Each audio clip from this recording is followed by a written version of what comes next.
Morey-Saint-Denis rarely gets a spotlight. Squeezed between Gevrey-Chambertin and Chambolle-Musigny, it's often overlooked. Yet it holds 4 extraordinary Grand Crus that can rival any in the Côte de Nuits. Today, I'm sharing 4 bottles from my cellar, one from each of Morey's Grand Crus, to explore what makes this small village quietly exceptional.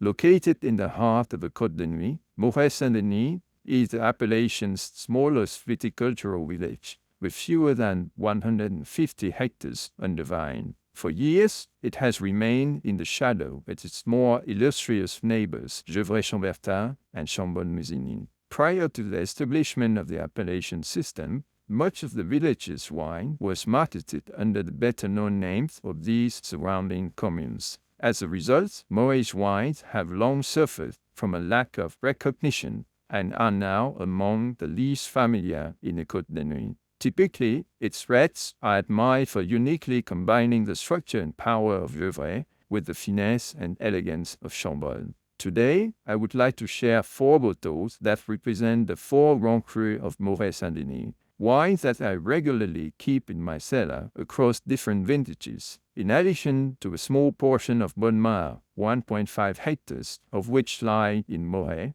the remainder in Chambolle, the village is home to 4 illustrious Grand Crus: Clos de la Roche, Clos Saint-Denis, Clos de Tart, and Clos de Lambrays. Let's explore each one and appreciate their distinctive characters. Clos de la Roche, Domaine Ponsot. Though it doesn't carry the village name, Clos de la Roche is the largest and certainly the best-known Grand Cru of Morey. The vineyard has expanded from its original 4.57 hectares in the late 19th century to 16.9 hectares today through the absorption of neighboring lieux-dits. Clos de la Roche typically produces a broad, rich wine with a touch of earthiness and strong personality. There is often a slightly wild character, sometimes with a hint of truffle, that sets it apart among the Grand Crus of Burgundy. Domaine Ponsot is the largest owner of Clos de la Roche, with 3.6 hectares, most of which lie within the original clos. I bought this 2010. In 2014 for $400. It's now around $650.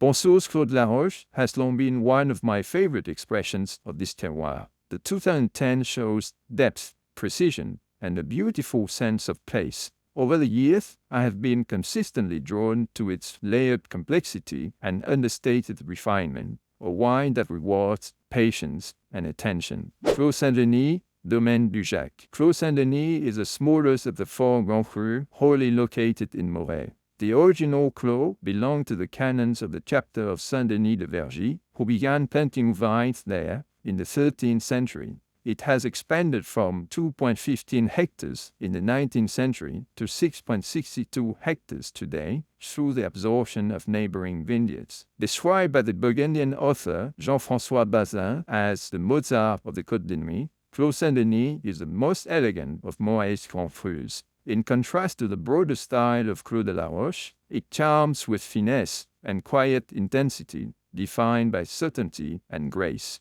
Domaine Dujac's holding totals 1.47 hectares. I bought this 2011. In 2019 for $190. It's now around $900. Dujac's Clos Saint-Denis expresses the terroir with clarity and balance. The finesse is striking, yet there is controlled depth beneath the surface. Now past its youthful restraint, the wine feels harmonious and complete, refined, expressive, and built for the long term. Clos de Tart. Originally known as Clos de la Forge, when it was sold in 1141 by the Knights Hospitallers of Roche to the nuns of the Abbey of Notre-Dame de Tart, it took the name Clos de Tart in 1184. Since the 12th century, this 7.53 hectare Grand Cru monopole has had only 4 owners. The current owners are the Pinot family, also owners of Château Latour in Pauillac, who acquired it in 2018. After a period of inconsistency in the 1980s and 1990s, Clos de Tart returned to top form with the arrival of Sylvain Pictou in 1996, who led the estate until his retirement in 2015. Under Pinot ownership, the estate converted to biodynamic viticulture in 2020, and Frédéric Angéret has implemented extensive renovations to enable a more parcel-driven approach, signaling a stylistic evolution. At its best, Clos de Tart is full-bodied and structured, with firm tannins that soften over time to reveal classic sous-bois notes and fine detail. I bought this 2012 in 2016 for $190. It's now around $600. Now entering its prime, this 2012 Clos de Tart is already impressive. It balances intensity with elegance, freshness and complexity overlaying a deeper structure. The interplay between density and precision gives its real presence and length. Clos de Lambrays. The 8.84-hectare Clos de Lambrays in Morey-Saint-Denis is essentially a monopole. First recorded in 1365 in documents of the Abbey of Citeaux, it was fragmented into 74 owners after the French Revolution, before being painstakingly reassembled in 1868 by Louis Joly. When the Sire brothers purchased the estate in 1979, the vineyard was in such poor condition that locals nicknamed it Clos de Lambrays, a play on words meaning dilapidated clos. Appointed manager and winemaker Thierry Brouin worked tirelessly to restore it, culminating in Grand Cru status being granted in 1981. The property was acquired by the Freund family in 1996 and later sold to LVMH in 2014. Since March 2019, after Thierry Brouin's retirement, Jacques de Vosges, previously at Clos de Tart, has led the estate. Under Thierry Brouin, the style was defined by detail and persistence rather than sheer power. Under Jacques de Vosges' parcel-driven approach, the wines show increased suppleness and aromatic precision.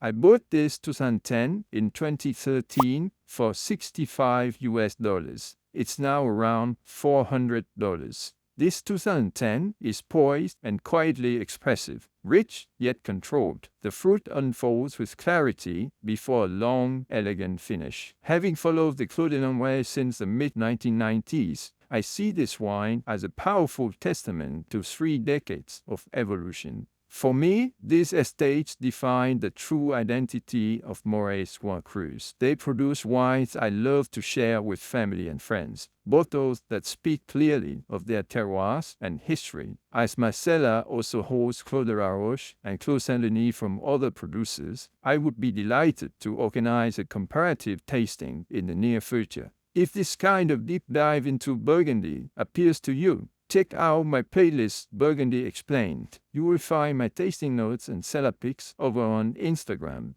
Massive thanks for watching today. I will see you in the next one.